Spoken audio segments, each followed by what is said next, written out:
Kali jenengan saking Semarangnya pundi, Pak? Durungan. Pedurungan, Pak sinten? Nur Salam. Pak sinten? Nur Salam. Nur Salam Pedurungan Semarang.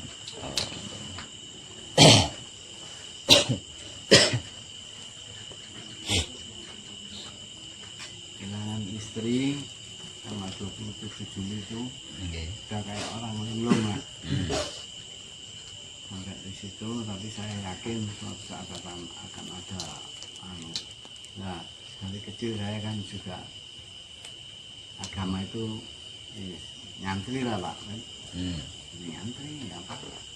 Sampai pernah laku umur 40 tahun itu pernah laku, tapi ketemunya ya begitu-begitu saja.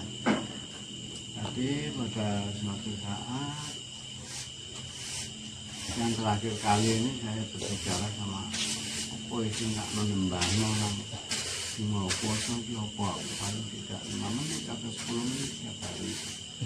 Apa sholat sampai ngedep dupo ya. Lalu apa kebetulan muka HP itu ada hidupnya Pak Web. Jadi Pak Web itu ada yang duduk sendiri untuk mengajari itu. Terus saya hafalkan 3 hari itu hafal. Saya praktekkan langsung yang pambuka itu ya. Kayak kita duduk nih lungguh ingkang prayoga. Niku rasane kok koyo riyo-yo. Kayak pas sembahyang riyo nih, Pak. Lungguh ingkang prayoga. Niku kula mboten kuat. Nah, air mata mboten kuat. Kok banter men kok melayune terus dodo, mboten kayak semene sing biasa ini. Melayune kok ten mriki. Wonten sampai kula apalaken sampai pambuka, sampai Kunci. Kunci ini sampun pambuka. Itu sampai kabeh. Terus kalian sampurno sampai kabeh. Sampai Tata lenggah.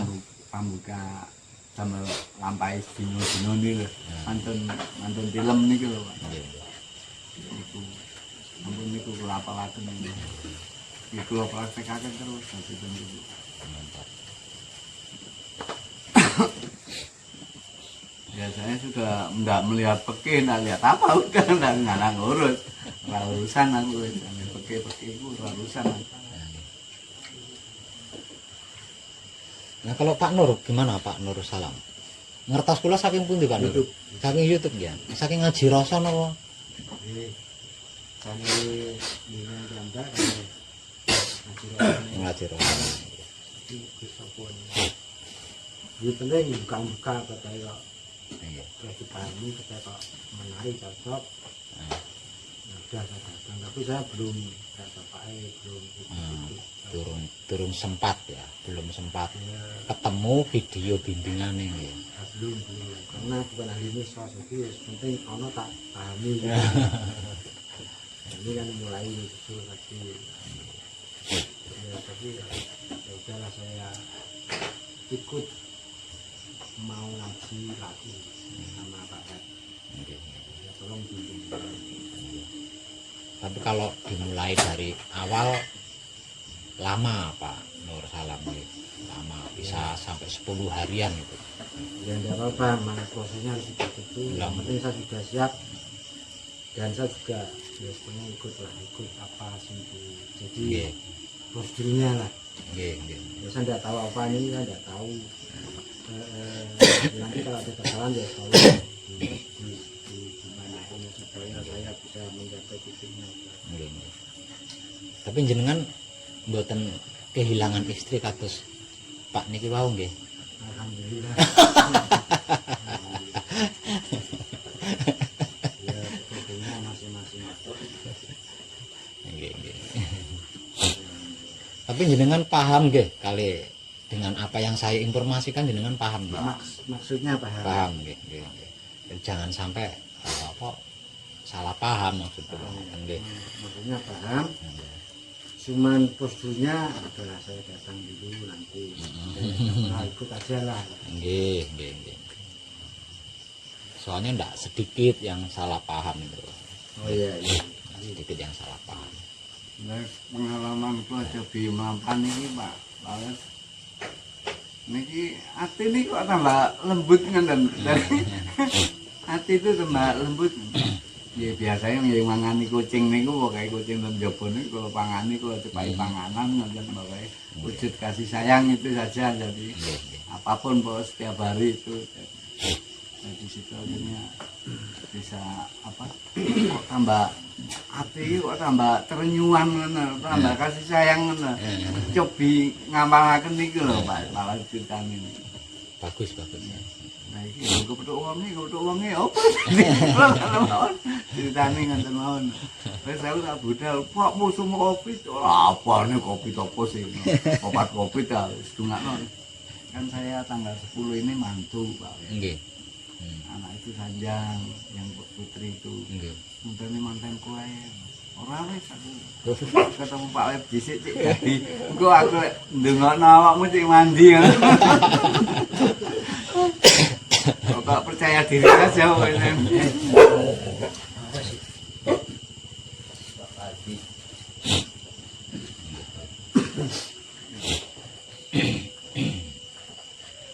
Berarti tanggal 10 ini mau mantu. Mantu Maret. Oh Maret. Maret. Yo masih lama. Mas banyak waktu. Tapi kalau menurut saya Pak kan sekitar 2 tahun yang lalu itu sudah pernah kan saya Jakarta Malang karena bisnis gitu Pak. Iya. Nah di situ saya pernah kena serangan apa itu stroke tapi yang ringan. Iya, stroke Jadi ringan. durasinya itu hanya detikan, nggak bisa bergerak, durasi detikan. Kebetulan anak saya di Jakarta udah pulang langsung naik pesawat. Gitu ya sudah enggak apa-apa, cuman agak panas saja. Begitu di rumah sakit Gejala. dirawat. Iya. Nah terus akhirnya divonis harus minum obat tiap hari. Seumur hidup katanya begitu, katanya begitu. Ya mantap.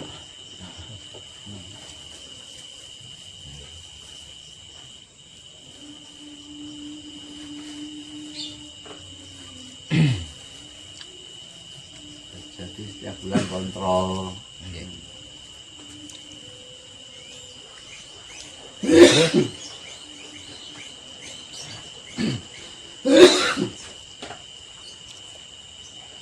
Jenengan sampun paham belum? Sudah paham belum apa dan bagaimana itu wahyu pancagaib? Menurut panjenengan? Sesuai dengan apa yang diterangkan Pak Web, saya bisa memahami secara ya saya bisa memahami, cuma kadang-kadang mungkin mengungkapkan simpas kan kurang, tapi Iya, saya bisa iya. paham juga Iya. ungkapan dalam intonasi kata mungkin kan apa namanya mungkin ya penting kan paham gitu saya Iya, saya iya. paham. Ya. Yang intinya kan wahyu pancagaib adalah identitas jati diri pribadinya manusia itu. Itu yang apa namanya? Yang simpel ya, yang simpelnya. Jadi mengkaji wahyu pancagaib, mempraktekkan wahyu pancagaib berarti mengkaji jati dirinya sendiri, mempraktekkan jati dirinya sendiri.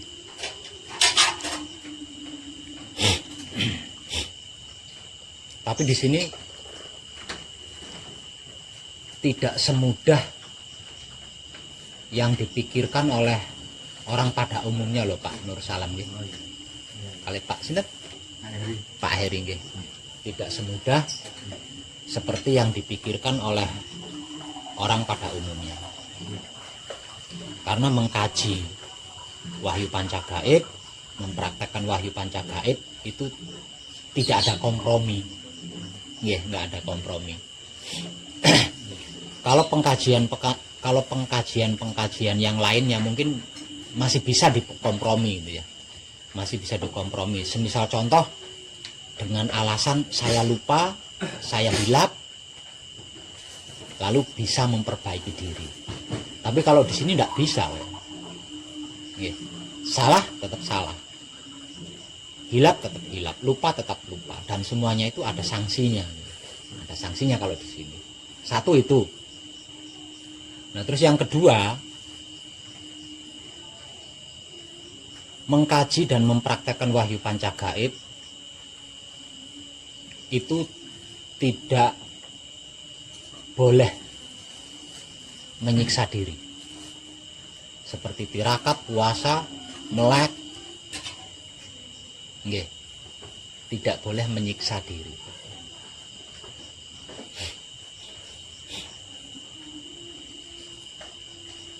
Yang ketiga, mengkaji dan mempraktekkan wahyu pancagaib. Nah, ini yang lebih sering dianggap mustahil oleh kebanyakan orang. Mengkaji dan mempraktekkan wahyu pancagaib harus dengan kebersihan otak atau pikiran, kebersihan hati atau batin, kebersihan kelamin atau syahwat yang terjaga. Nah, ini yang mayoritas dianggap mustahil oleh kebanyakan orang.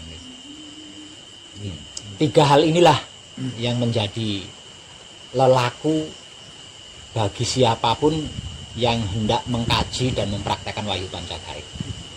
Selain itu gratis kabeh. Jadi jangan sampai jenengan salah paham di sini. Di sini bukan apa yang di sini bukan pengkajian tentang agama, ya, tentang keyakinan, kepercayaan, adat, istiadat atau tradisi, bukan tentang golongan, bukan tentang organisasi, ya, juga bukan tentang keilmuan, tapi tentang pengkajian diri. Diri yang mana yang dikaji? Diri sejati, ya. Yaitu yang lebih dikenal dengan istilah jati diri. Jati diri seorang manusia hidup. Dan yang digunakan adalah wahyu pancagaib, yang dipraktekkan dengan menggunakan wahyu pancalaku. Wahyu pancagaib itu apa? Wahyu pancagaib, wahyu itu pemberian Tuhan, panca itu 5, gaib itu ruh. Wahyu pancagaib berarti 5 ruh pemberian Tuhan secara langsung kepada setiap manusia hidup. Nah, sedangkan wahyu pancalaku adalah sifatnya wahyu pancagaib itu sendiri. Nah, wahyu pancagaib ini lebih dikenal, lebih viral, disebut sebagai sedulur papat kalimo pancer atau kawula Gusti.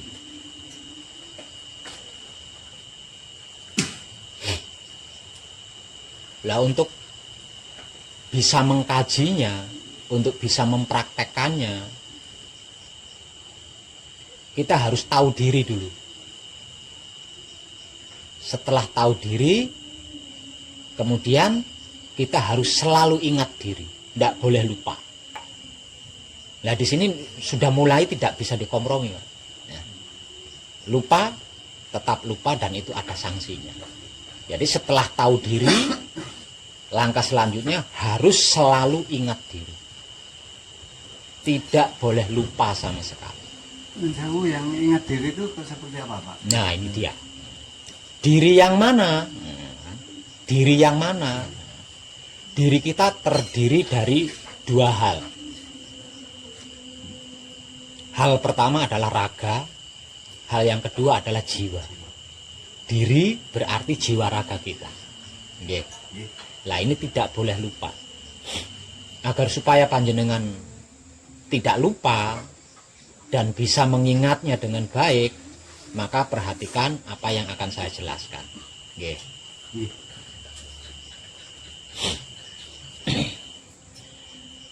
Wahyu pancagaib adalah wahyu tertua. Pak Hering, ya? Pak Nur Salam, ya? Wahyu pancagaib adalah wahyu tertua. Kenapa wahyu pancagaib kok wahyu yang tertua? Karena wahyu pancagaib adalah wahyu yang pertama diturunkan ke dunia, dan penerimanya adalah manusia hidup, bukan selain manusia hidup, ya. Jadi hewan, tumbuhan itu tidak mendapatkan wahyu pancagaib. Yang mendapatkan wahyu pancagaib adalah manusia hidup, bukan selain manusia hidup. Dan penerima pertama wahyu pancagaib adalah kakek moyang kita Adam dan nenek moyang kita Hawa. Adam yang berarti asal dumadi anane manungso. Nggih. Jadi Adam itu filosofi atau kependekan dari kata asal dumadi anane manungso. Asal terjadinya adanya manusia. Asal terjadi adanya manusia. Itu kepanjangan daripada filosofi Adam yang menjadi kakek moyang kita atau manusia pertama yang diciptakan oleh Tuhan, katakanlah Tuhan, nggih. Nah, kakek moyang kita Adam inilah manusia pertama yang menerima wahyu pancagaib.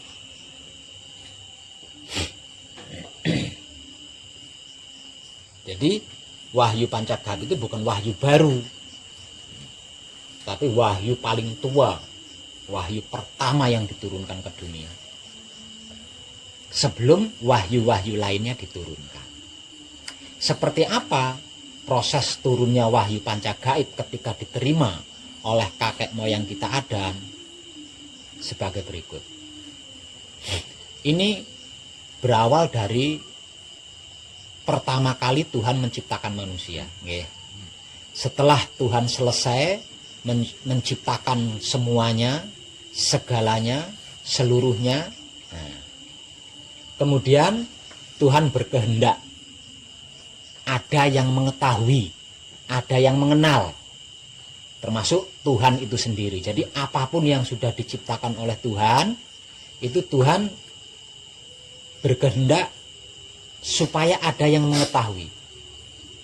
Dan Tuhan itu sendiri ada yang mengenal. Nah, dikarenakan alasan inilah kemudian Tuhan menciptakan manusia hidup. Dan manusia hidup yang pertama kali diciptakan oleh Tuhan tersebut Adam, yang artinya asal dumadi anane manungso atau asal terjadinya adanya manusia.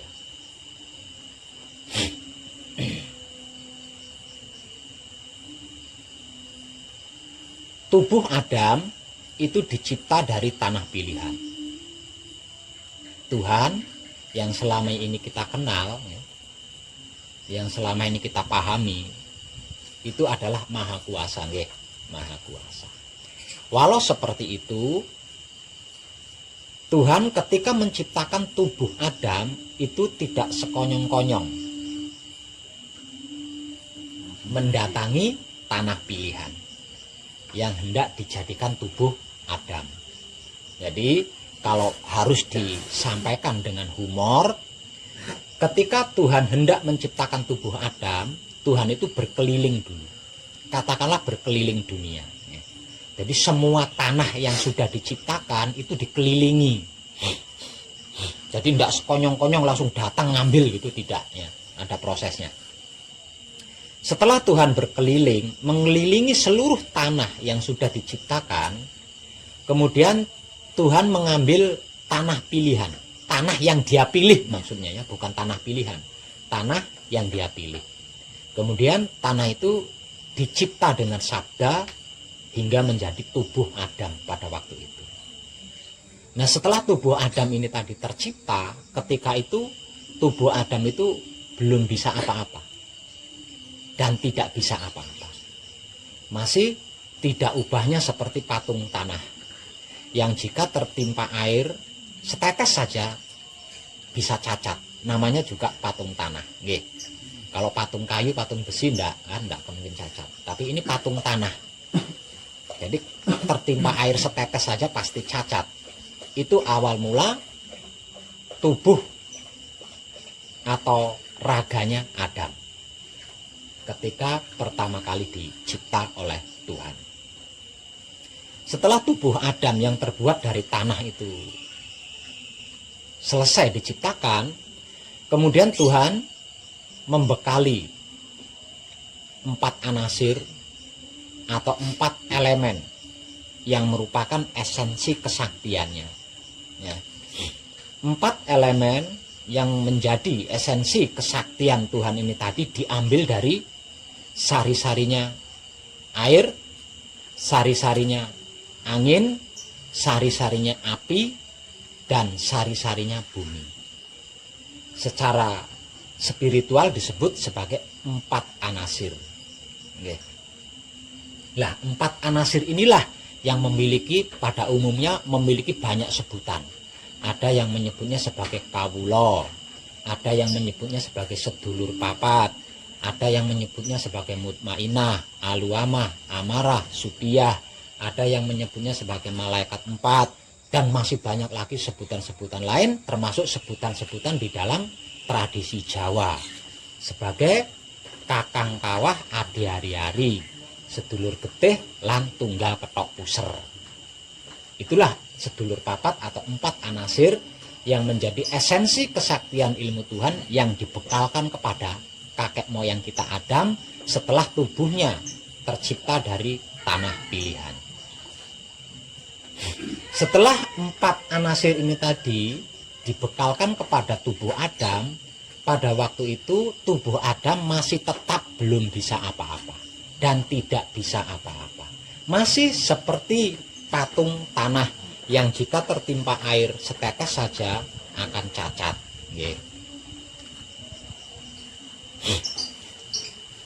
Kemudian Tuhan mengambil sebagian ruhnya dengan cara ditiupkan.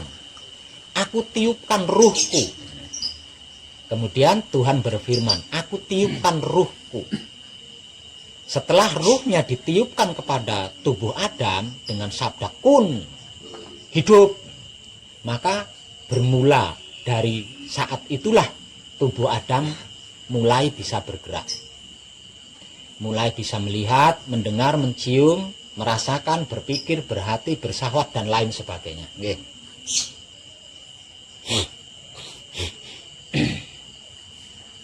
Lah, 4 anasir dan ruh Tuhan yang ditiupkan kepada Adam, inilah wahyu pancagaib. 5 ruh pemberian Tuhan secara langsung, tidak melalui perantara.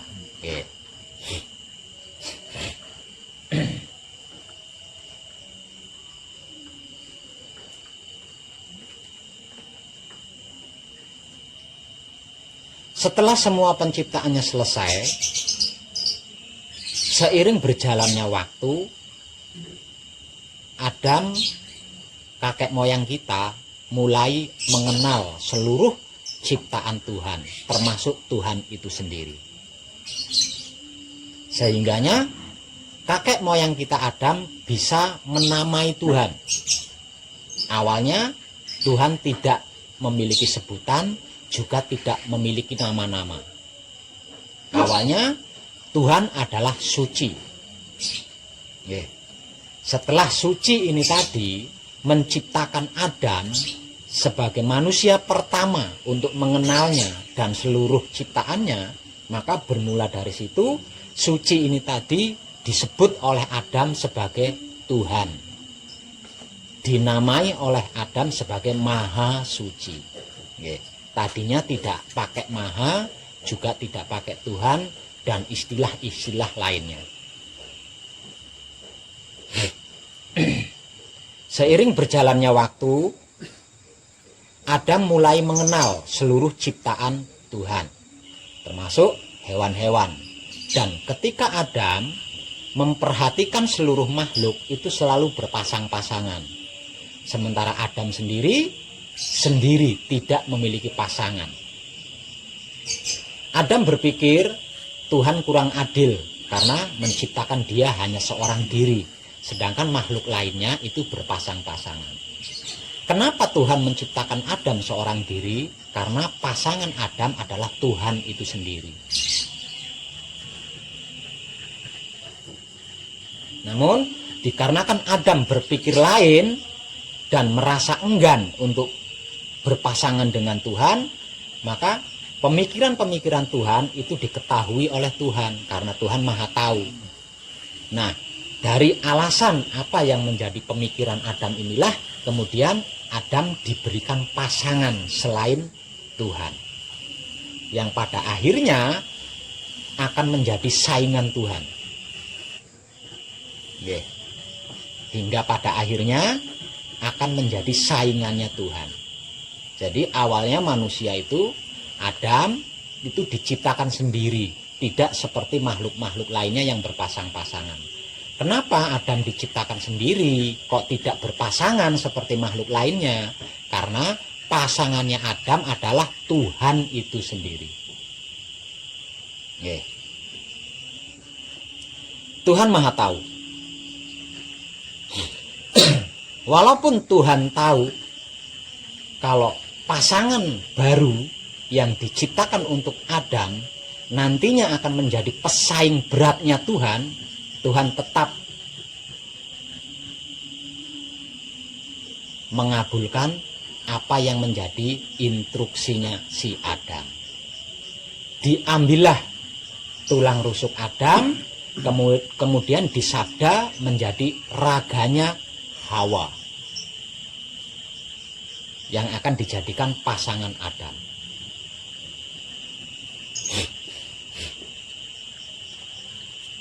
Hawa berarti maksud keinginan atau kehendak atau kemauan.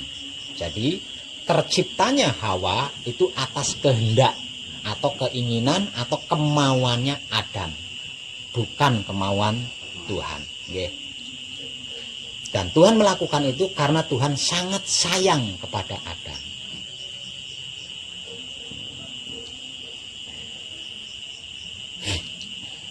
Setelah tulang rusuk Adam selesai dicipta menjadi raganya Hawa, kemudian Tuhan membekali 4 elemen atau 4 anasir sama seperti yang dibekalkan kepada Adam, yang kemudian meniupkan ruh yang sama kepada Hawa seperti ruh yang ditiupkan kepada Adam.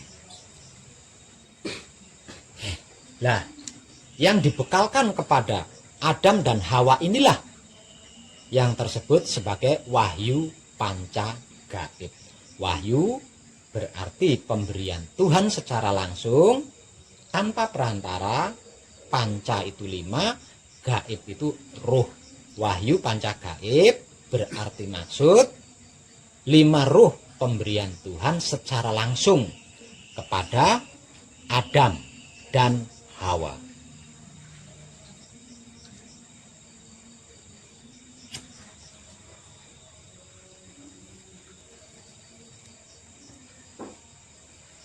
Seiring berjalannya waktu, terjadilah persaingan antara pasangan Adam dengan Tuhan. Sehingganya Adam lebih setia kepada pasangannya ketimbang kepada Tuhannya. Lebih sayang kepada pasangannya ketimbang Tuhannya.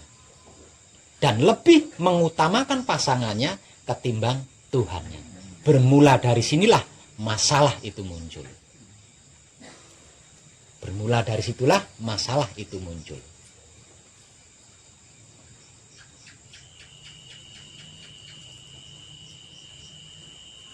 Dengan proses tersebut, akhirnya Adam mengkhianati Tuhan.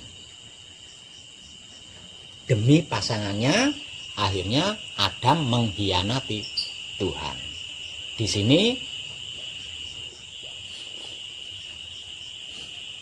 terambil benang merahnya bahwa Tuhan mulai tersaing, ya, mulai tersaing oleh Hawa, dan Hawa menjadi pemenangnya. Hawa menang merebut Adam. Hawa menang mengalahkan Tuhan, karena Adam lebih memilih Hawa dibanding Tuhan. Sejak itu pula wahyu panca gaib mulai rumit untuk dikenali. Seiring berjalannya waktu, pada akhirnya Adam bertobat, diikuti oleh Hawa. Atas pertobatannya, kemudian wahyu-wahyu lainnya diturunkan untuk mengenal wahyu panca gaib.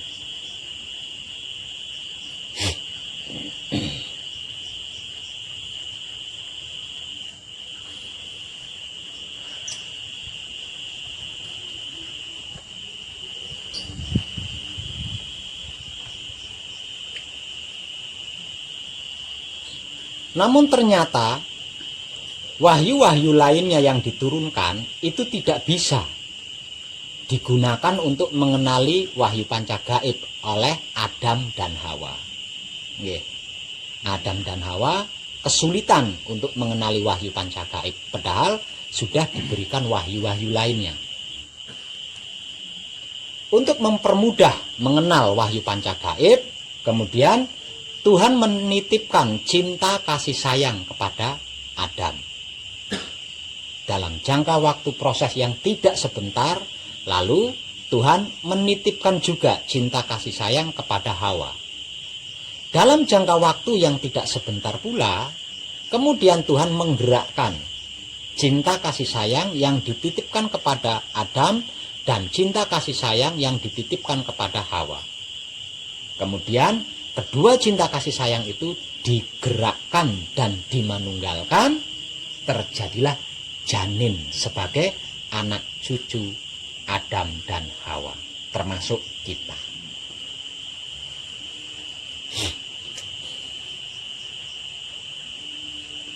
Dari apa yang sudah saya sampaikan tadi, kita bisa sama-sama mengetahui bahwa Tuhan menciptakan manusia hidup itu 3 periode atau 3 generasi. Periode pertama atau generasi pertama yang diciptakan oleh Tuhan adalah Adam. Generasi kedua atau periode kedua manusia yang diciptakan oleh Tuhan adalah Hawa. Sedangkan periode ketiga atau generasi ketiga yang diciptakan oleh Tuhan adalah anak cucunya Adam Hawa, termasuk kita. Ada perbedaan antara asal-usul dan bahan raganya Adam, Hawa, dan anak cucunya. Bahan dan asal-usul raganya Adam dari tanah. Bahan dan asal-usul raganya Hawa dari tulang rusuk. Berbeda dengan asal-usul raganya anak cucu Adam, yaitu kita. Karena asal-usul dan bahannya dari cinta kasih sayang Tuhan. Berbeda di situ. Nah, itulah identitas jati diri raganya panjenengan yang panjenengan tidak boleh lupa sama sekali. Harus selalu ingat bahwa bahan dan asal usul tubuh panjenengan, raga panjenengan itu bukan dari tanah, juga bukan dari tulang rusuk, apalagi dari batu, melainkan dari cinta kasih sayang Tuhan. Setelah terciptanya sebuah janin di dalam rahim Hawa, kemudian Tuhan membekali sama seperti yang dibekalkan kepada Adam dan Hawa. Namun prosesnya yang berbeda. Ketika Tuhan membekali 4 anasir atau 4 elemen ilmu kesaktiannya, itu diambil dari sari-sarinya air, sari-sarinya angin, sari-sarinya api, dan sari-sarinya bumi. Begitu juga ketika membekali Siti Hawa. Namun tidak ketika membekali manusia periode 3 atau generasi ketiga, yaitu anak cucu Adam Hawa, termasuk kita. Tuhan membekali 4 elemen ilmu kesaktiannya itu secara langsung. Secara langsung. Tidak melalui pengambilan dari sari-sari, tapi secara langsung.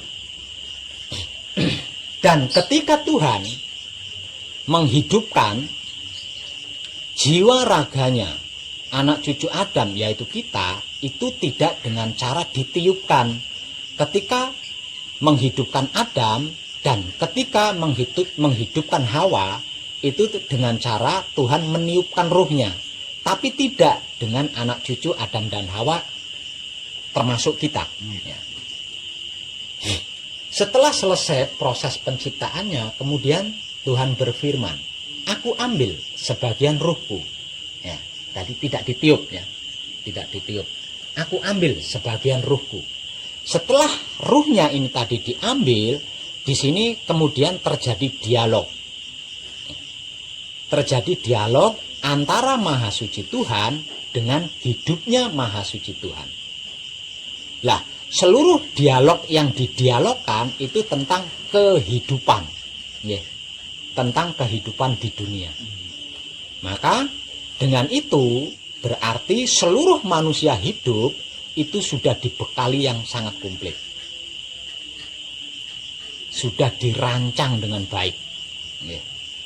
Tidak ada satupun kekurangan dalam bentuk apapun, dan semuanya itu diperjanjikan bahwasanya engkau berasal dari suci, dicipta dengan suci, berbahan suci, dan harus kembali kepada suci. Itu perjanjian antara dat hidup dengan Maha Suci Tuhan.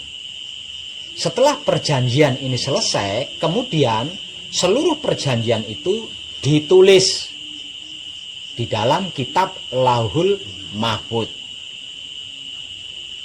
Apakah kitab Lauhul Mahfuz itu? Kitab Lauhul Mahfuz itu adalah dat hidupnya Maha Suci Tuhan yang diambil itu tadi. Aku ambil sebagian ruhku. Lah, ruh Tuhan inilah yang disebut-sebut sebagai kitab Lauhul Mahfuz. Artinya seluruh kehidupan kita di dunia ini itu tersirat di dalam kitab Lauhul Mahfuz. Untuk mengetahuinya berarti kita harus mengenal ruh Tuhan dan manunggal menjadi satu dengan ruh Tuhan. Karena yang bisa membuka kitab Lauhul Mahfuz adalah Lauhul Mahfuz itu sendiri. Yang bisa membaca tulisan di dalam kitab Lauhul Mahfuz juga Lauhul Mahfuz itu sendiri, atau hidup itu sendiri, atau ruh Tuhan itu sendiri. Nah, di sini ada perbedaan.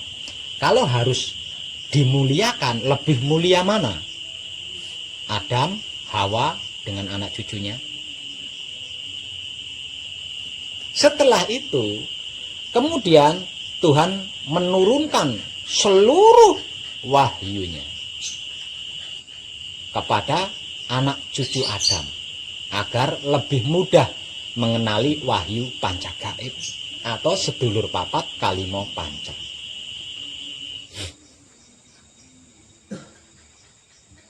Itulah asal usul dan bahannya jiwa panjenengan, dan panjenengan tidak boleh lupa. Kalau panjenengan lupa asal usul dan bahannya raga panjenengan, panjenengan lupa asal usul dan bahannya jiwa panjenengan, berarti panjenengan lupa diri. Karena panjenengan lupa diri, akhirnya panjenengan tidak tahu diri. Karena panjenengan tidak tahu diri, akhirnya panjenengan bermasalah.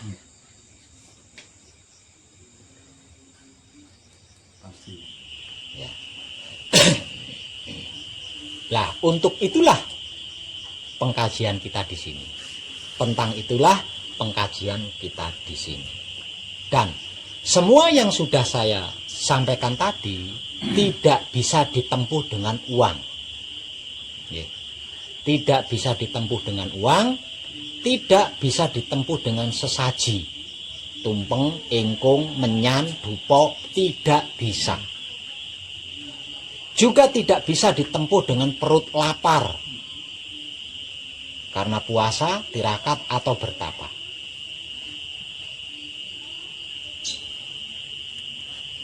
Dan lagi tidak bisa ditempuh dengan status guru dan murid. Apa yang sudah saya sampaikan tadi hanya bisa ditempuh dengan kebersihan otak atau pikiran yang terjaga, kebersihan hati atau batin yang terjaga, kebersihan kelamin atau syahwat yang terjaga. Panjenengan sudah mengerti dan paham arti maksud daripada syahwat?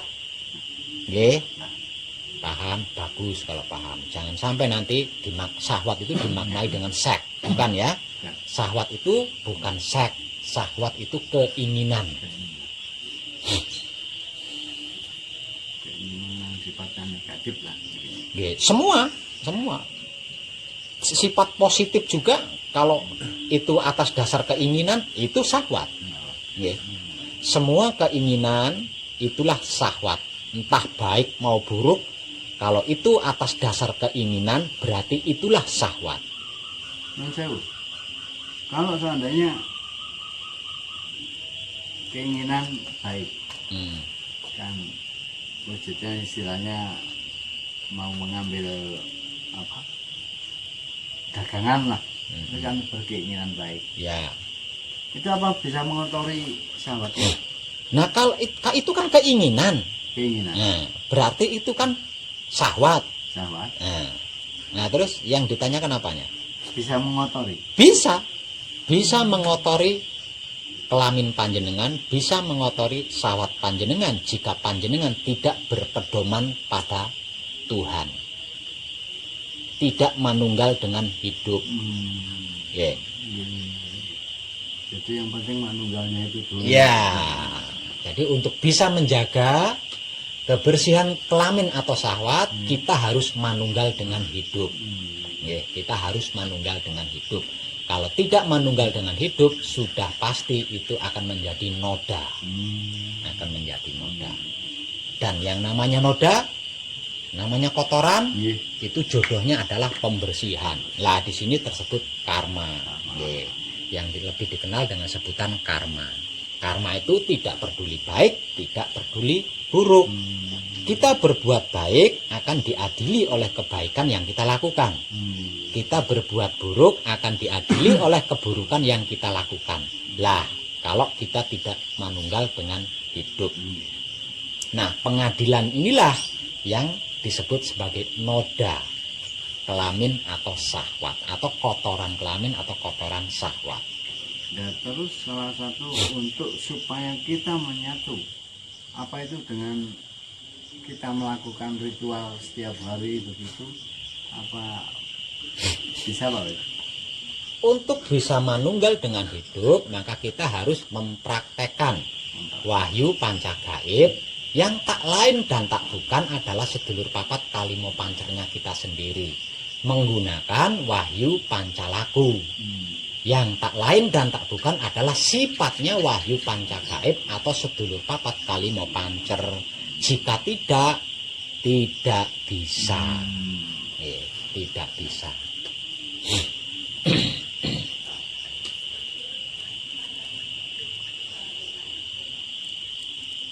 Bisa paham?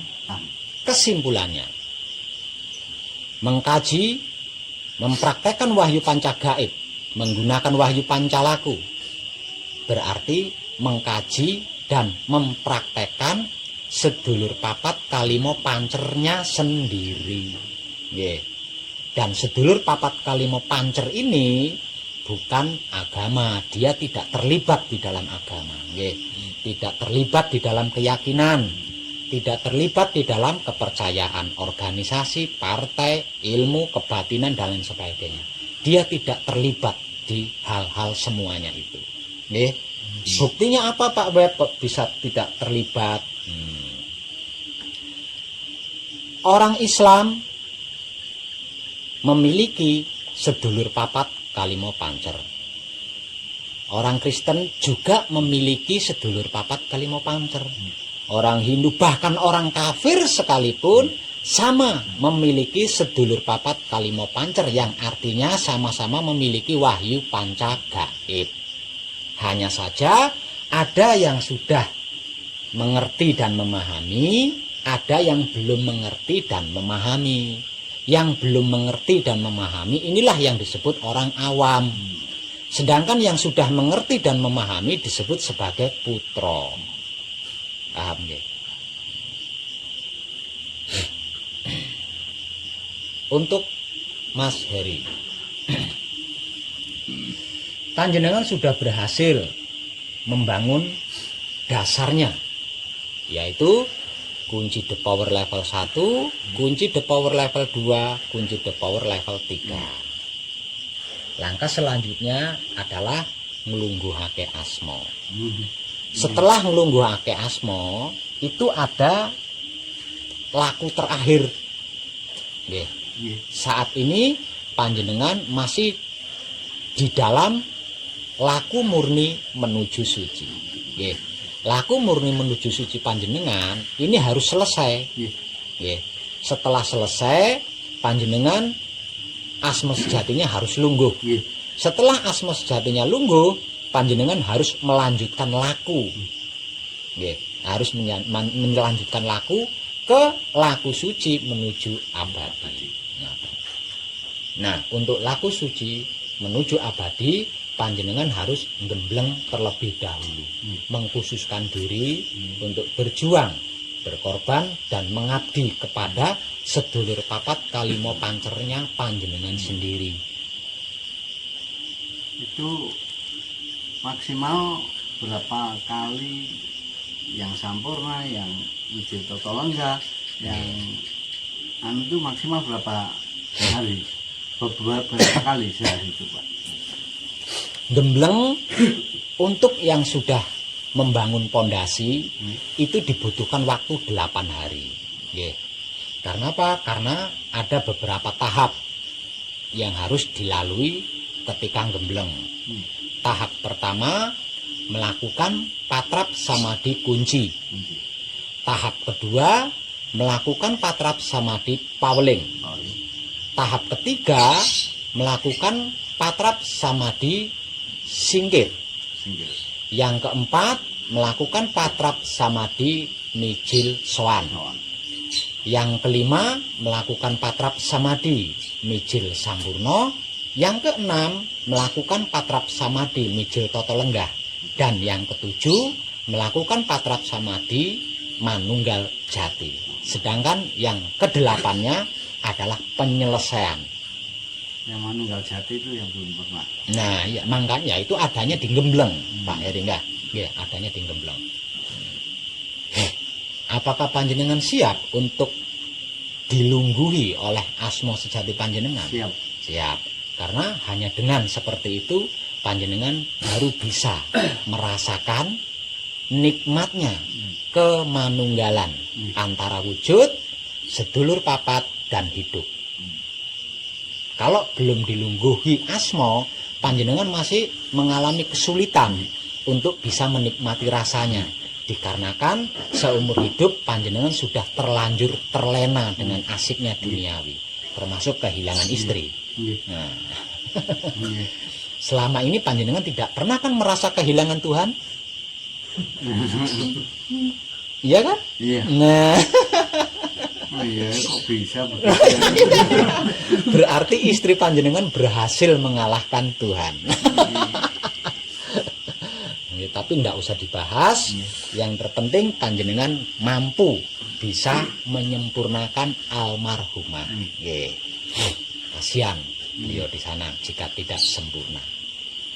Setelah itu baru panjenengan bisa melanjutkan laku suci menuju abadi. Nah, laku suci menuju abadi inilah penyelesaian dari semuanya, segalanya, bahkan seluruhnya.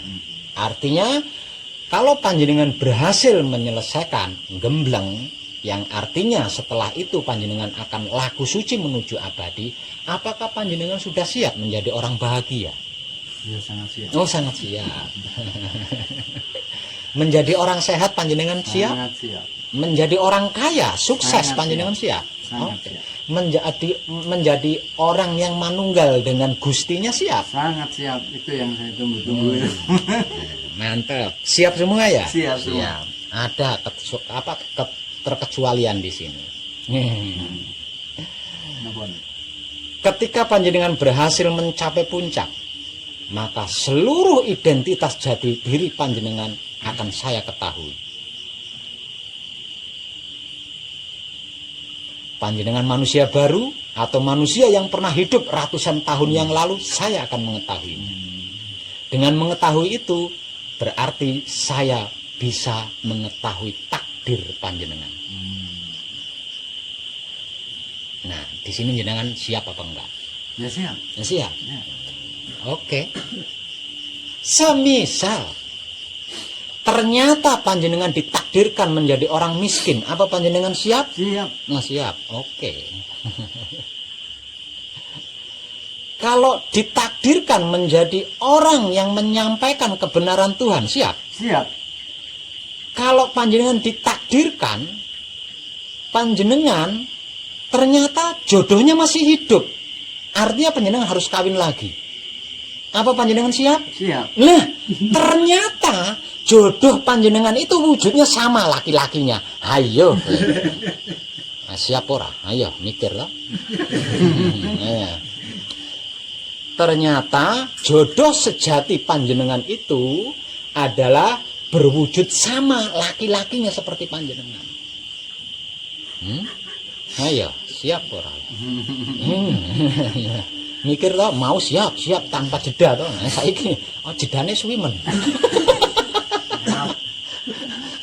Ayo. Iya nyejak.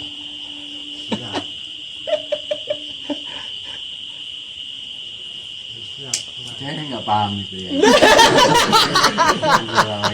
Kan, saya kan normal itu masalahnya Pak. Ini bukan soal normal. Ini tentang tulang rusuk panjenengan. Ini tentang tulang rusuk panjenengan, tentang sigarane nyawane panjenengan yang sejati, yang sebenarnya. Ini bukan perkara normal atau tidak normal, bukan. Ini bukan perkara tumpah-tumpahan, paham? Ini bukan perkara seks, ini perkara jodoh sejati panjenengan. Nah, iya ya jalan. Nah, hitnung. Etan. Saya lihat.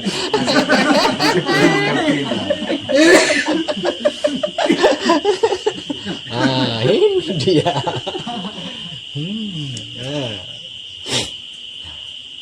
Iya. Semisal contoh, panjenengan pernah hidup beberapa ratus tahun yang lalu. Dan di beberapa ratus tahun yang lalu, panjenengan kan pasti sudah berjodoh di sana. Dikarenakan gagal mencapai kesempurnaan, akhirnya panjenengan mengalami kematian. Begitu juga dengan jodoh panjenengan, mengalami kematian. Sekarang panjenengan lahir dengan wujud seperti ini. Lah kalau jodoh panjenengan yang pernah hidup beberapa ratus tahun yang lalu, lahir kembalinya dengan raga yang sama laki-laki seperti panjenengan.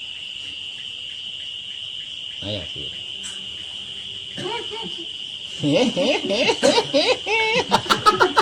Solusinya tuh. Nah, ya tak? Ini. Nah, kalau jodoh panjenengan itu terlahir kembali dan dia masih hidup di sini. Dia lahir kembali, tapi wujudnya cacing. Panjenengan mau menikahi cacing? Ayo. Ya kalau takdir ya sudah, enggak apa-apa.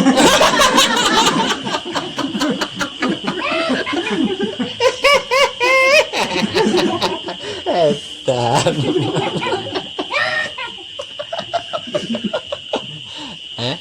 Ya. Kalau cacing mau, tapi lah kalau wujudnya laki-laki, enggak mau. Ya mau aja. Oh, mau. Ya, mau aja. Mas Heri, Iya. saya lebih suka berbicara pahit di awal daripada berbicara manis di depan. Ya. Apa yang saya tanyakan, apa yang saya katakan tadi, itu adalah bentuk kejelekan saya itu di situ. Namun dalam kenyataannya ya belum tentu lah, wong panjenengan belum kok. Ya kan? Ini kan saya hanya berbicara pahit di awal. Jadi jangan sampai nanti ketika panjenengan berhasil mencapai puncak, ternyata panjenengan seperti itu beneran. Lah terus saya belum menyampaikan, panjenengan bisa protes kepada saya kan?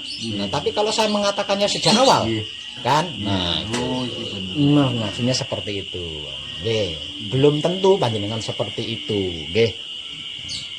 Namun kalau panjenengan benar-benar seperti itu, mau bagaimana lagi loh nyatanya seperti itu? Toh ini bukan tentang tumpah-tumpahan, bukan tentang seks. Oke Mas Heri.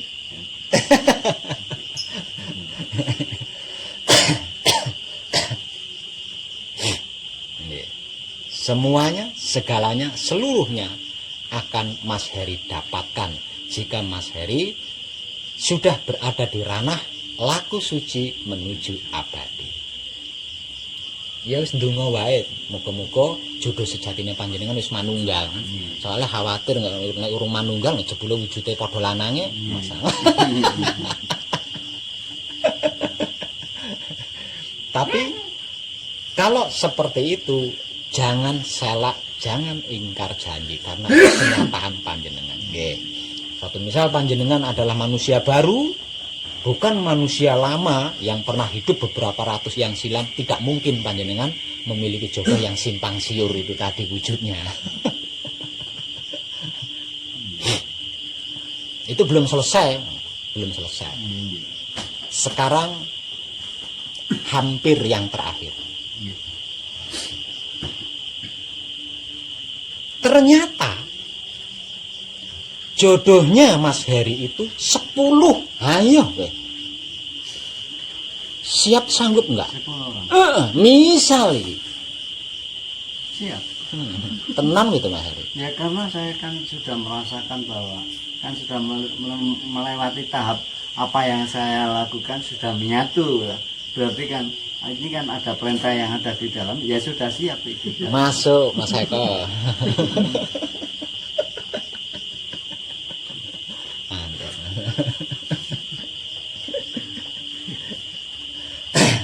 Dan ini yang terakhir. Ternyata setelah kematian istri panjenengan, dan itu memang adalah jodoh sejati panjenengan. Selanjutnya takdir panjenengan adalah tanpa istri, harus sendiri. Apakah panjenengan bisa menerima itu? Bisa menerima. Siap. Bisa. Kalau begitu kita lanjutkan Mas Heri. Ya, saya akan menemani perjalanan spiritual Mas Heri sampai berhasil mencapai puncak. Mas turun.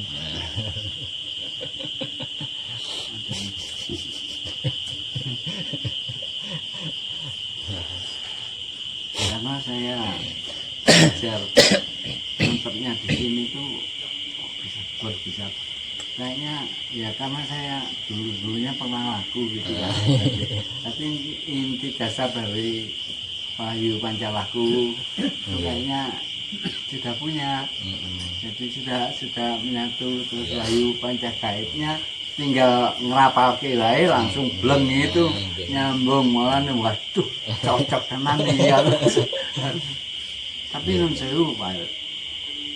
Ini konco-konco kula niki kata Pak. Nggih. Kebanyak yang menunggu ini. Karena saya mulai dari dulu itu senangannya kan berdakwah di kereta api, berdakwah di berdakwah tentang ya kalau masih ingat berarti saya malu. tadi ngomong itu nggak salah ya? Nggak salah. Pas misal suruh menyampaikan kebenaran Tuhan, nah ya kan termasuk itu kan. Itu. Tapi kawan-kawan saya ini dan saya ini disepuhkan karena kelihatannya masih ada wibawa lah, salahnya begitu Pak. Kadang-kadang omongan saya itu masih didengar. Bagus. Dan sangat menunggu. Bahkan beliau-beliau ini mendukung sekali saya ke sini. Ya, siap. Tapi maturi Pak Om datang video kan lebih baik diam. Jangan neko-neko, jangan yang anu-anu, lebih baik diam. Itu kan untuk orang yang belum panjenengan kenal. Nah kalau orang-orang yang sudah panjenengan kenal, sehari-hari rembuk rasa, sehari-hari sharing, kenapa tidak? Kan sudah saling memahami. Tidak apa-apa itu. Ya ora apa-apa, bukan masalah. Sepenting kalau jodoh sejati panjenengan laki-laki, panjenengan harus menerima.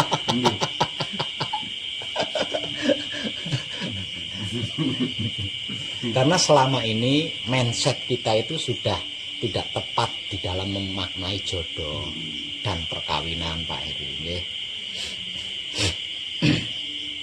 Selama ini mayoritas manusia pada umumnya memaknai jodoh adalah tentang dua jenis tumpak-tumpakan kan gitu.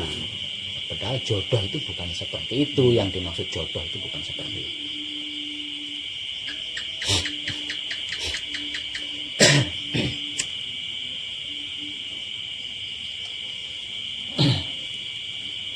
Ini juga berlaku untuk Pak Nur Salam.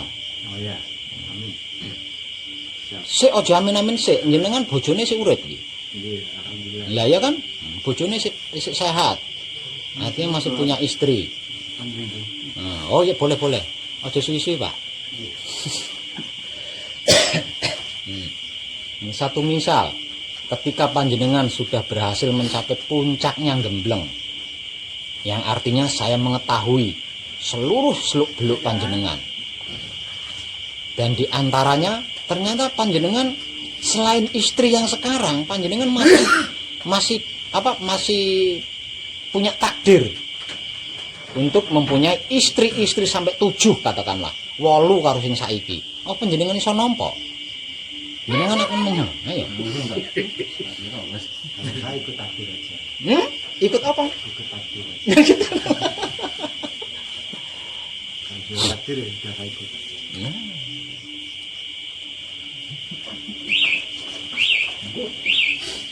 Lah kalau misal selain istri yang sekarang, ternyata istri-istri panjenengan yang sekarang itu bukan jodoh sejati panjenengan, melainkan hanya sebatas istri saja. Kenyataannya jodoh sejati panjenengan berwujud lelaki, sama seperti panjenengan, seperti yang barusan saya katakan sama Mas Heri itu tadi. Apa jenengan iso nampa? Ya, siap. Ya kudune iso nampa. Perkara jodoh padha-padha wong lanang, perkara tumpak-tumpan karo bojo sing saiki to, gampang jenengan ngature.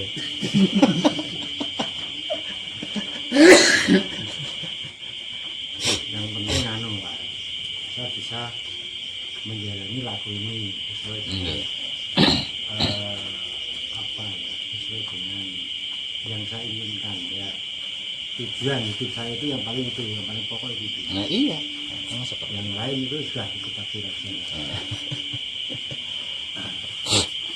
Masalahnya ya seperti benar Pak pertama tadi bilang bahwa itu mustahil.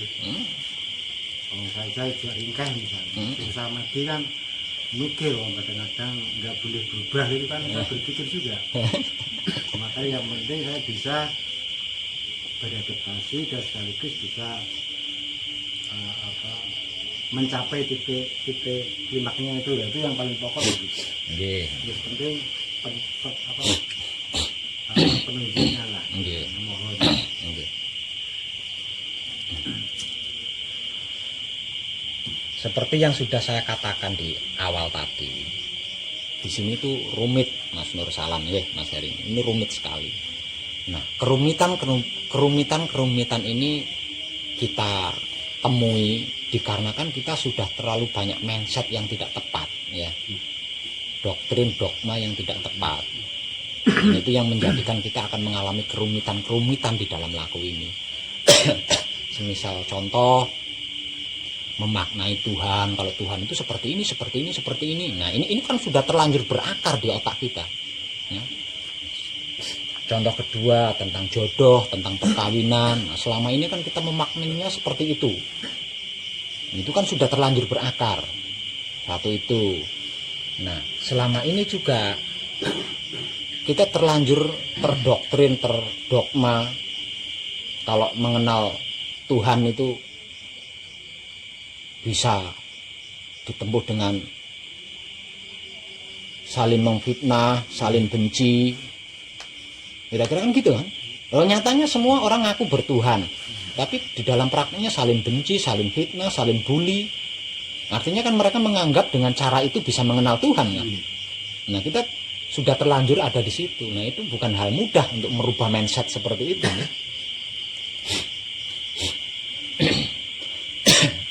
Apalagi di zaman yang canggih ini, ada video, ada foto, dan lain sebagainya.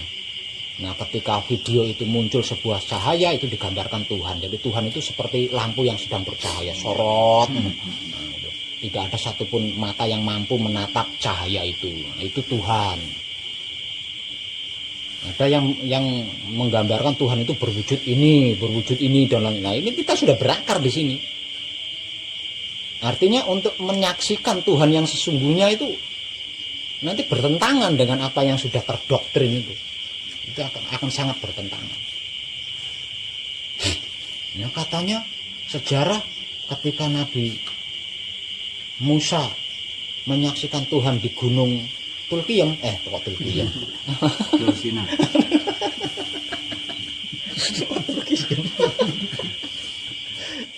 Wujudnya cahaya. Nah, di situ kan sudah mulai ada titik kan bahwa Tuhan itu adalah cahaya, kan ngono. Jadi kalau tidak, misalkan ada sosok yang tidak bercahaya berarti itu Tuhan. Kalau ada sosok yang bercahaya, berarti itu Tuhan. Nah, merubah ini kan tidak gampang ini. Nah, terlebih lagi di dalam keyakinan agama Hindu Buddha. Dalam agama Hindu Buddha itu lebih menonjolkan filosofi. Jadi para nabi, para malaikat, bahkan Tuhan itu kan difilosofikan berwujud. Tujuannya kan untuk bisa dengan mudah mencapai titik. Padahal itu hanya filosofi. Lebih sulit lagi kalau di situ. Sudah terdogma. Iya, sudah terdogma di situ. Misalnya sudah terngiang-ngiang kan, wah, pokoknya kalau Dewa Siwa berarti itu Tuhan. Oh, kalau Dewa Wisnu berarti itu Tuhan. Kalau bukan itu berarti bukan. Oh, kalau pokoknya sing gowendut ndase botak terus utawa sing ndase rambutnya keriting gelungan, oh berarti itu Tuhan. Padahal itu hanya sebuah filosofi agar kita bisa mencapai titik klimak dengan mudah. Leluhur kita zaman dulu juga melakukan hal yang sama. Jadi Tuhan itu diilustrasikan agar bisa fokus maksudnya. Jadi leluhur kita dulu seperti berdoa di bawah pohon. Itu bukan berarti leluhur kita itu menyembah pohon. Ya, itu hanya sebuah ilustrasi atau filosofi. Begitu juga tentang orang-orang Hindu, orang-orang Buddha itu bukan berarti menyembah patungnya Dewa Siwa, itu bukan, itu filosofi gitu. Agar mudah mencapai titik klimak, maksudnya seperti itu. Nah, ini untuk yang belum mencapai pemahaman tinggi kan jadi dogma di situ. Nah, ini akan terbayang-bayang. Jadi ketika bersamadhi atau ketika bersembahyang itu sudah membayangkan dulu, pokoknya Tuhan itu rambutnya gelungan, ada bulan di rambutnya, terus sudah ngerancang dulu di situ. Yang Islam duduk sidang, gitu kan, bercahaya gitu kan. Kita sudah lama. Tapi nun saya punya istri ini karena pernah saya tinggal laku dengan apa, kesadarannya teruji dari situ pernah. Terus Pak Los kan ada tadi bilang istilahnya sempurna. Itu dan setiap malam pekerjaannya dan sering saya hianati, tapi tetap sayang dengan saya. Iya, bagus lah. Walaupun sering saya tinggali, beliau itu selalu mencintai saya. Abot ya, mantep lah. Nah, setelah itu meninggal pun setiap malam itu dia punya pekerjaan, mengoni kucing kasar gitu Pak. Iya. Yang pinggang, yang apa kalau sudah jam 9 malam. Bahkan saya lihat dari versi filosofi di hati tanpa pamrih. Bahkan kalau ada orang yang ngomong wah mendai ganjarannya aku mendai uang podo luwine nek menungso sih iso ngamen, nek kucing iso apa. Itu saya lihat dari rasa bentuknya. Bagus lah itu. Saya rasa.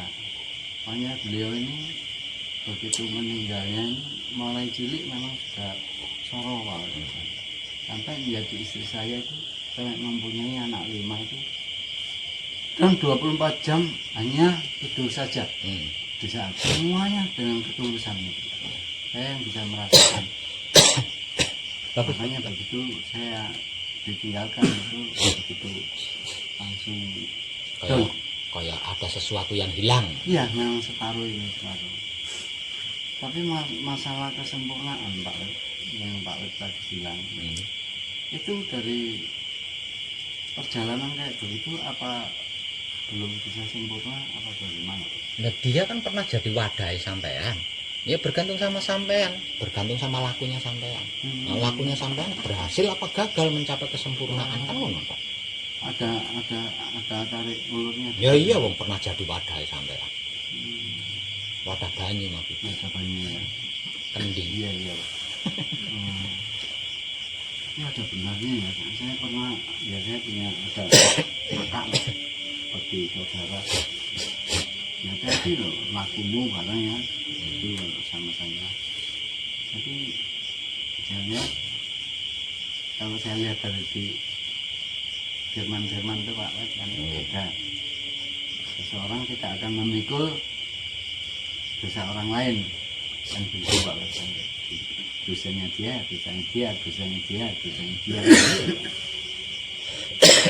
Nah, jadi masih ada sangkut paut dengan saya Pak. Iya, karena dia pernah jadi wadahe jenengan. Iya. Itu udah titik. Iya. Ini bukan perkara dia istri panjenengan atau teman panjenengan, bukan. Ini perkara dia pernah jadi wadahe panjenengan. Wadahu yo, maksud Iya, dan iya, iya, iya. Tapi nanti caranya bisa ya saya menyempurnakan nanti. ya bisa. Iya. Istri pun panut. Justru Pak mau tanya filosofi tentang istri kalau paket swargono itu apa bisa dipahami? Bisa itu di duniawi, di dunia. Untuk enggak nyampe sananya enggak? Enggak. Untuk di dunia bisa. Khusus. Iya, iya. Jadi ketika panjenengan banyak baiknya di dunia, ya istri jenengan ikut dapat baik. Dipuji bae kae bojone Pak Nur Salim, wong sing paling apik sak desaku. Nah, surga kuwi. Nek jenengan pekakilan, wah bojone Mas Nur Salim, wah kok ya betah temen kowe duwe bojo wong kaya ngono. Neraka kuwi.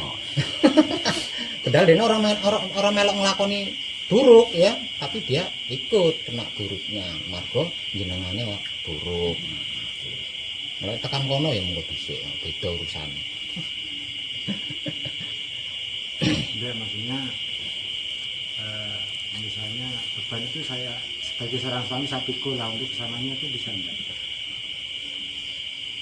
Ya bergantung dia jodoh sejati panjenengan apa bukan. Kalau dia jodoh sejati panjenengan, yo tekan ngendi wae tetap bagian dari diri panjenengan. Kalau bukan ya bukan, enggak bisa ini enggak bisa. Makanya tadi saya katakan panjenengan kalau itu jodoh sejati panjenengan ya berarti panjenengan berhenti dengan istri itu.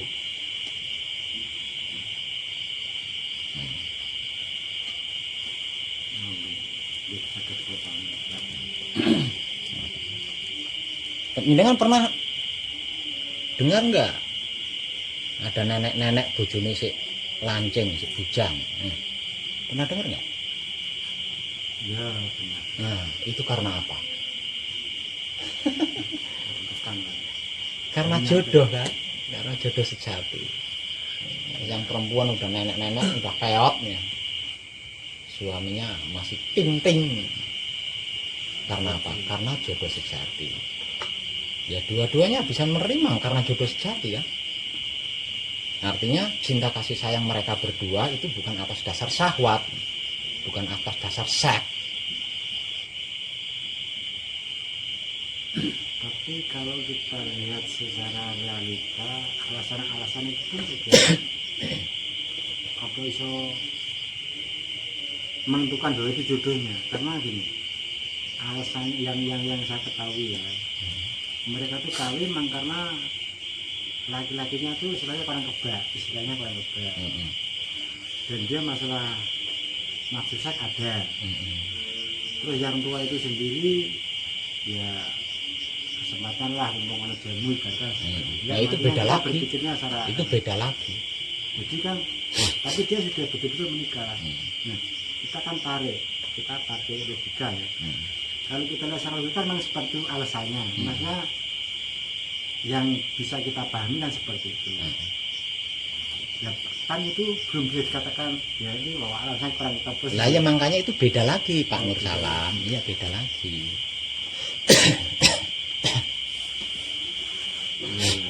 Siap.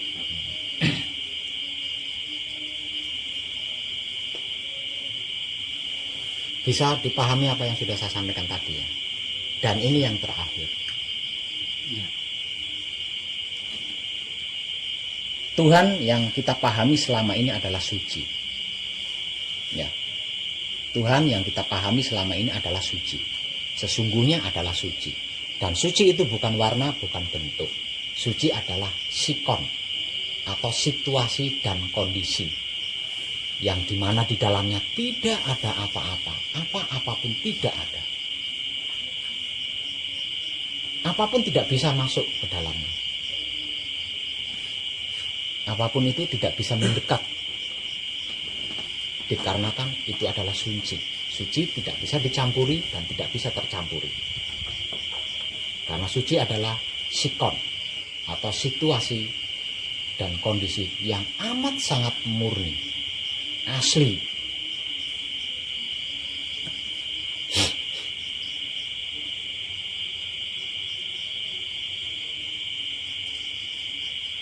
Termasuk kita pun tidak bisa mendekat, apalagi masuk ke dalam suci.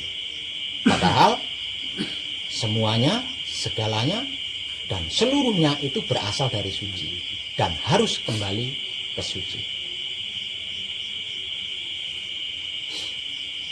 Hanya ada satu bagian dari diri kita yang bisa memasuki suci, yang bisa manunggal dengan suci, yaitu hidup kita. Karena hidup kita adalah suci.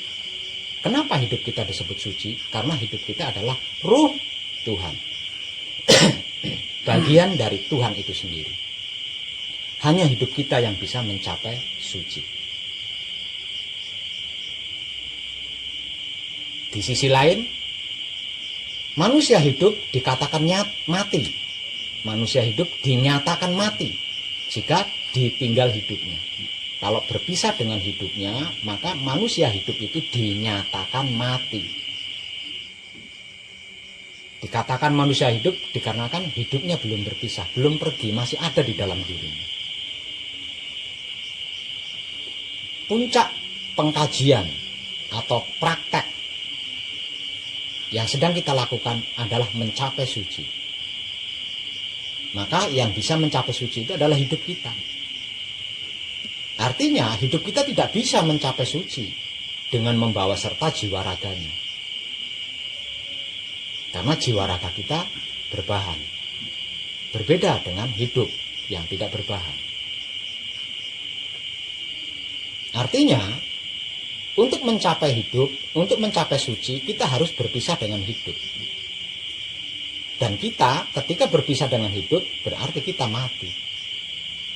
Panjenengan siap mati untuk bisa mencapai suci. Siap. Nah, kalau panjenengan tidak bisa kembali, Nggak apa-apa. ya apa? Wis kono ketemu karo bojo lho.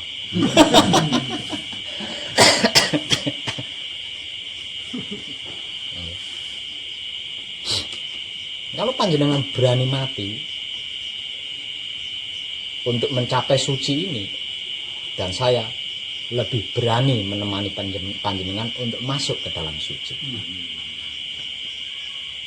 Dan setelah itu, panjenengan akan terlahir kembali sebagai manusia baru yang masih dalam sikon suci.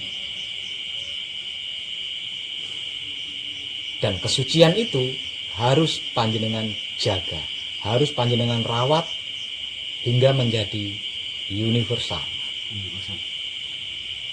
Karena jika tidak, pencapaian suci ini tidak bisa diulang kembali. Pencapaian suci hanya dapat dilakukan satu kali seumur hidup oleh seluruh makhluk. Dan pencapaiannya harus mengorbankan jiwa raga kita. Ini titik penghabisan. Kalau di dalam keilmuan Jawa disebut sebagai ilmu mati sak njeroning urip. Lah, inilah hajinya orang Jawa. Dan itu gratis. Tapi kalau tidak bisa menjaganya, tidak bisa diulang hingga 2-3 kali. Tidak bisa diulang. Ini hanya dapat dilakukan sekali dalam seumur hidup. Kalau panjenengan berani mati untuk mencapai suci, saya lebih berani menemani panjenengan untuk bisa mencapai suci. Sudah jelas apa yang sudah saya sampaikan, Pak Nur Salam sama Mas Hering. Kalau sudah jelas dan panjenengan siap, maka saya katakan selamat berjuang dan sukses buat panjenengan. Nanti di dalam tahapannya, yaitu ada 7 tahapan, ada 7 tahapan yang harus panjenengan lalui untuk bisa mencapai suci itu. Tahap pertama melakukan patrap samadhi kunci. Tahap kedua melakukan patrap samadhi pauling. Tahap ketiga melakukan patrap samadhi singkir. Tahap keempat melakukan patrap samadhi mijil swan. Yang kelima, melakukan patrap samadhi mijil sampurno. Yang keenam, melakukan patrap samadhi mijil toto lenggah. Dan yang ketujuh, melakukan patrap samadhi manunggal jati. Setelah itu saya akan menemani panjenengan mencapai titik puncaknya, yaitu suci, yang menjadi asal usulnya seluruh makhluk tanpa terkecuali. Yang 7 ini tadi saya juga nggak paham, Pak. Loh, jangan dipermasalahkan. Nggih. Semua tahapan tadi, 7 tahapan yang saya katakan tadi, itu ada penjelasannya masing-masing. Nggih. Ada penjelasannya masing-masing. Yang terpenting jenengan paham dulu. Panjenengan sudah paham belum? Paham. Nah, sudah paham. Selanjutnya dimulai besok. Ya, sekarang jenengan masih capek apa mau istirahat dulu? Mau istirahat dulu. Iya, nanti. Nah, mau istirahat dulu berarti dimulai besok nggih. Nggih. Dimulai besok. Lah nanti mulai besok jam 5 sore panjenengan sudah harus siap. Siap. Nggih, sudah mandi, sudah apa-apa nggih. Nggih. Sudah apa ganteng wis kaya ngono kuwi gantenge. Nggih. Lah siap standby di tempat ini. Nggih. Karena dimulai jam 5 sore itu tadi akan ada pengarahan Nggih. tentang apa yang akan dilakukan nantinya. Nggih. Di setiap tahapnya itu ada penjelasannya sendiri-sendiri, berbeda-beda penjelasannya nggih, berbeda-beda. Dan itu akan didapatkan setiap kali naik tahap. Nggih. Besok panjenengan mulai tahap pertama kan? Nggih. Lah nanti ada penjelasan tentang tahap pertama. Jangan bertanya tentang tahap kedua nantinya ya. Nanti tahap keduanya bagaimana, Mas? Jangan bertanya seperti itu nggih. Ikuti saja prosedur yang ada di Gembleng. Dan setiap tahapan itu ada penjelasannya masing-masing. Lah nanti akan dijelaskan satu persatu. Diperkenalkan satu persatu. Apa itu kunci, bagaimana itu kunci. Nanti di tahap kedua kan melakukan patrap samadhi paweling. Nah, nanti diperkenalkan apa itu paweling, bagaimana itu paweling. Begitu selanjutnya. Tidak usah ditanya, nanti dijelaskan. Nggih, nanti dijelaskan. Paham nggih? Nggih. Nggih, nanti di hari ke-8-nya baru berhadapan dengan saya. Sebelum hari ke-8 panjenengan masih belum berhadapan dengan saya. Yang panjenengan hadapi adalah para kadang panjenengan yang membimbing panjenengan tentang tahapan demi tahapan itu tersebut. Dan saya harap panjenengan bisa konsekuen mengikuti prosedur Gembleng. Agar supaya panjenengan tidak mengalami kesulitan-kesulitan. Gembleng dengan Manakung itu apa bedanya? Podo, Sama. sama. Gembleng itu istilah kuno, yang Gembleng itu istilah kuno, kalau Manekung itu istilah agama. Persamaan dari Manekung adalah Isra Mi'raj atau perjalanan jiwa raga menuju suci, menuju fitrah. Saya sebetulnya juga di sini siap untuk meninggalkan segala-galanya gitu Pak. Nggih. Tapi ya karena saya hidup, ada kerjaan, ada orang yang menjualkan dagangan saya, seandainya laporan ke saya menerima telepon nggak apa-apa Pak. Nggak bisa. Oh, nggak bisa. Iya, mesti kemomoran jenengan. Laku panjenengan di sini harus murni. Ingat, murni ya. Siang pagi itu nggak bisa. Tidak bisa. Nggih. Karena pasti kemomoran. Harus Jadi mematikan panjenengan sebelum mematikan HP memberi informasi terlebih dulu, saya akan menonaktifkan HP sekian hari. Semuanya saya percayakan kepada panjenengan. Itu mulut panjenengan yang bicara, tapi hati panjenengan semuanya saya serahkan kepada Roh. Tapi mulut panjenengan yang keluar saya percayakan kepada panjenengan yang saya percaya di rumah. Setelah itu baru nonaktifkan HP-nya supaya panjenengan bisa murni. Murni ini sulit banget, karena kita belum terbiasa murni. Nah, nanti ada petunjuk-petunjuknya, prosedur-prosedurnya ada. Jadi rumit, spiritual itu rumit, apalagi ada laku di depan dan hidup di belakang. Spiritual itu rumit. Apalagi menggunakan laku spiritual hakikat hidup lebih rumit. Jangankan sampai berbicara buruk. Saya ngomong, Pak Heri kok wong ngeyel. Nah, itu sudah noda. jangankan berbicara tentang yang lain. Saya batin, beh Mas Heri diweni wawasan kok ora sabaran ngeyel men saya wong iki. Itu sudah noda. Iya. Rumit kan gini. Makanya untuk menghindari itu nonaktifkan HP, sebelum menonaktifkan jenengan memberi kabar terlebih dahulu supaya tidak bingung di sananya nggih. Termasuk ke anak-anak. Ya, termasuk ke anak-anak. Siap action Mas Heri? Siap. Siap action Mas Nur Salim? Siap. Nur Salam ya? Nur Salam. Pandangan pendidik ya. Memang jenengan kudu telaten nggih, soalnya urung apal. Iya, ini kalau aku berusaha semaksimal mungkin. Nggih. Persiapkan pokoknya, persiapkan diri panjenengan untuk menghadapi saya di hari ke-8. Itu kalau panjenengan tidak kemomoran. Kalau panjenengan kemomoran ya bisa mundur. Ya, bisa mundur. Yang dimaksud kemumaran itu apa? Ya itu tadi. Batin. Sing bimbing ning kene sik enom, cerewet-cerewet, galak-galak. Nah, aku wong tuwek dibentak-bentak. Nah, itu wis kemomoran wis ngono.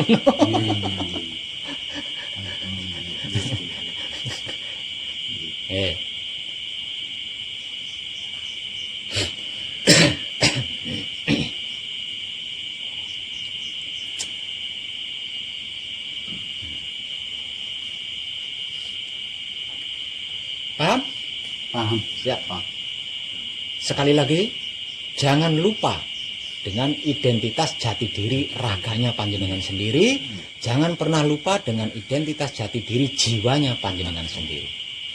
Dan itu yang sedang panjenengan praktekkan selama gembleng bersama saya di sini, nggih. Dan itulah wahyu pancagaib dan wahyu pancalaku. Sukses buat panjenengan, nggih.